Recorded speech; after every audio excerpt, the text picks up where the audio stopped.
Hey, what's up everybody? My name is Kev the Flex. I'm Nicky J. And we're from ELECTRIC CALLBOY and you're watching Metalshop TV. Yeah.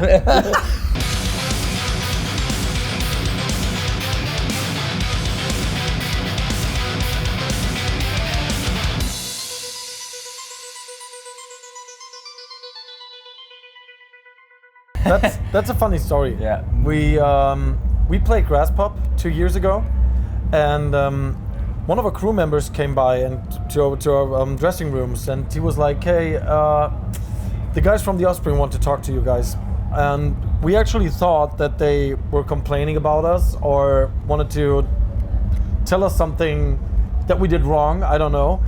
And in the end, it turned out that they just wanted to tell us that they love our music and that they're playing it privately. Like Dexter was showing our songs to his family and friends. Yeah.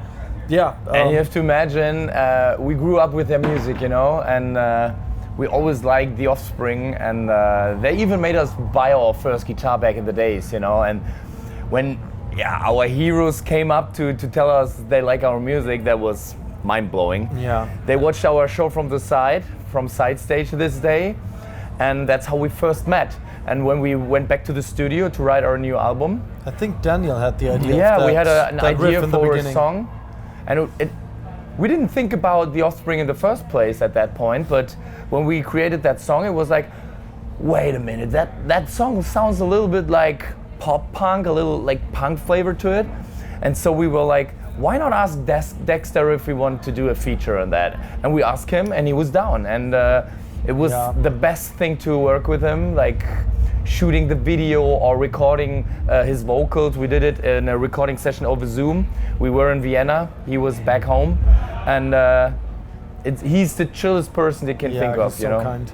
Cool thing about it, we actually put some Easter eggs into that song, like the cowbell and that un, dos, tres, stuff like that, and even the song title "Let the Good Times Roll" is a reference to one of their songs. So he was down for everything, and he was like, "That song is so amazing, and let's do this." And was actually just easy going.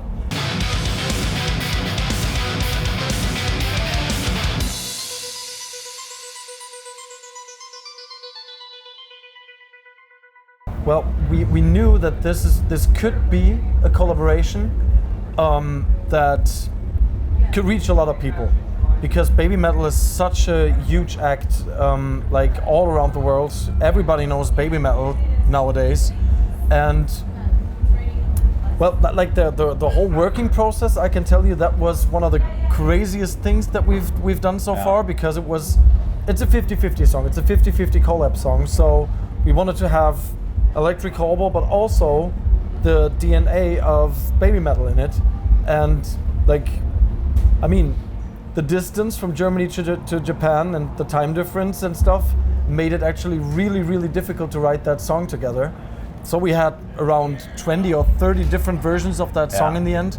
It was not easy. Yeah, it was not easy, but in the end it was all worth it. But we didn't plan it, you know? We knew that, of course, we have two bands that do their own stuff, and coming together could be something very potential, but we never, whatever we do, we don't plan success, you know? We do what we like, we want to be passionate about it, we want to have fun, but how it's gonna turn out, you never know.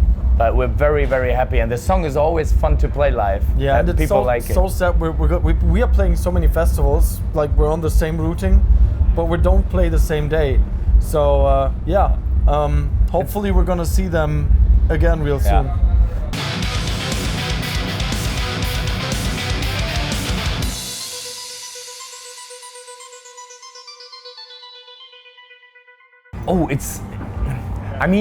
We like techno, you know? When we wrote techno, it was all about this, bringing together dance music with metal, and we liked it, and we didn't want to change, but we grew and we went on from that album, and I think we went harder on that techno topic, you know, totally.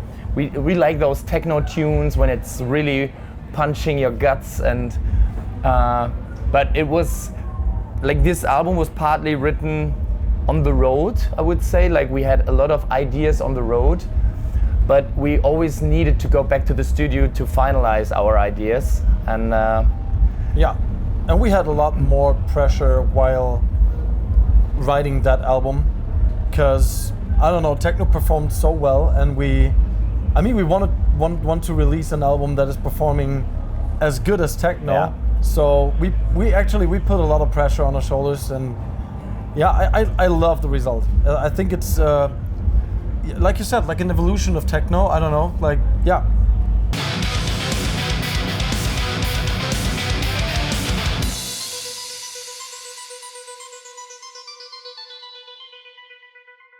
It's when silly minds come together, there's always be something to be created. Yeah, you just have to imagine from time to time there's just a small idea, just a word, for example, talking about elevator operator or Tanznight.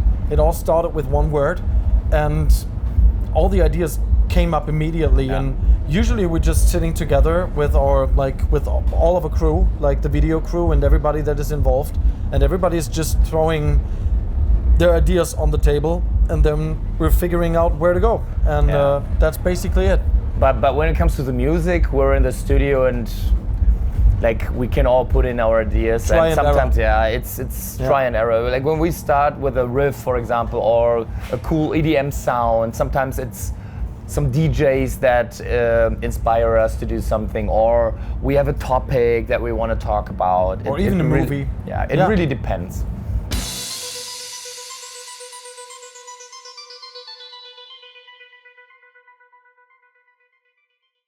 Oh well, the worst when it comes to like the video shoot. That's a good question. I can tell you, Tanznight was the worst for me. Oh yeah.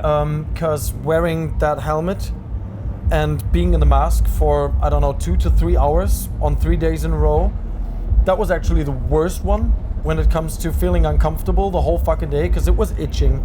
It was, you couldn't reach like for it. A lot of pressure on your head because it was so tight.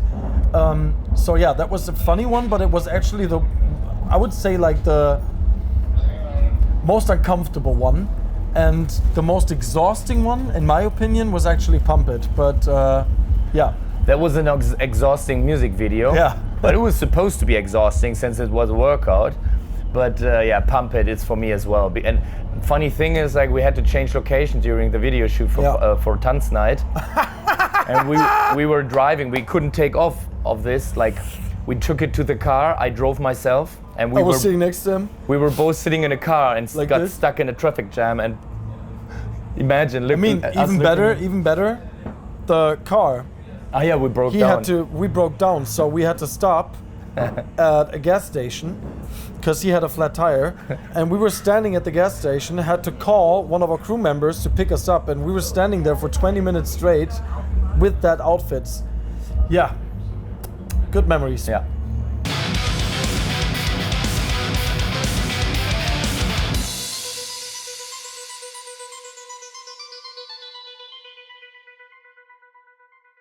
It has always been important to us to be authentic, and that's the most important thing. Like when we wake up and we're not funny and we're not in a good mood, it comes that we just want to write a serious song, I would say. Yeah, and actually, I mean, this is I wouldn't say that this is something that we are still exploring or something. I would say even like long before I joined the band, Electric Callboy always had those serious songs on their records. Talking about crystals, or even songs like Supernova or Prism or whatever. Like there were so many songs with a lot of essence and a lot of like serious messages and stories behind it.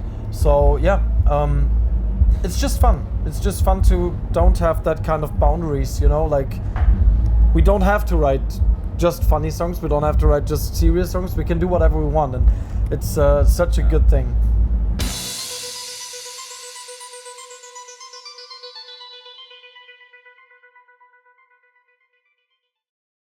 I would say in the first place it was I really started when I was really young with rave and dance music, and there was a German DJ that I liked. His name was Mark O.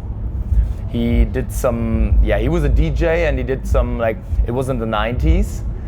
And but then again, I turned to metal because I liked the heaviness of metal, and I listened to a lot of black metal back then.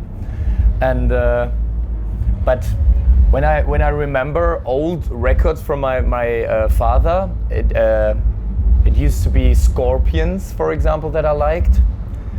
Yeah. I don't even know the name. I think it was a Scorpion LP, where there was a guy sitting in a limousine and grabbing the chest of a woman and like pulling it like chewing gum. I never listened to the Scorpions that much. I don't know the album. For me, it was actually back in the days talking about like going through the LPs of my father. It was Halloween, for sure.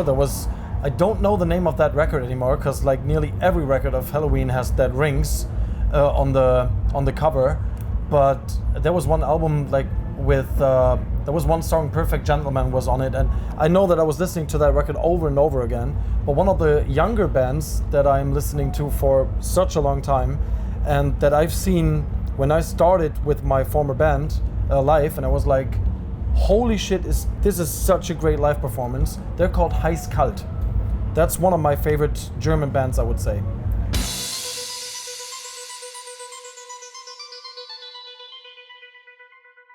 Yeah, Rammstein was always that band. Even if you didn't like the music, that was still a band with, I would say, like the most incredible live performance.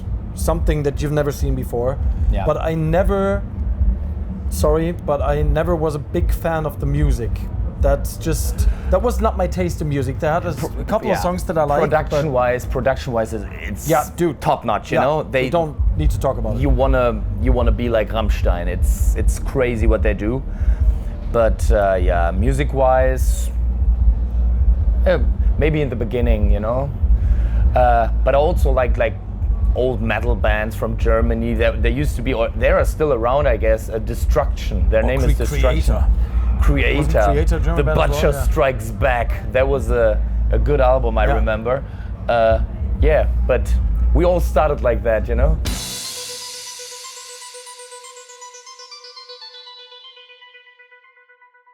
I would go with that thing that some people actually think or thought that we are arrogant.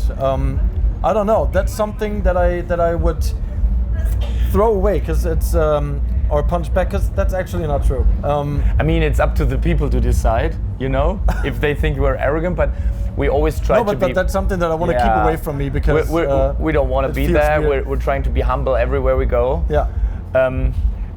That's a stigma. That's a stigma that I have, because I'm always like, I'm a person like I gesture a lot, you know, like I'm pretty outgoing. People sometimes think I'm gay. I heard that a couple times. I mean, we kiss on stage. Okay, man, people can think that, but yeah, I mean, aren't we all a bit gay? Yeah, but somebody should tell my wife that. But it's okay. I don't actually care. Yeah.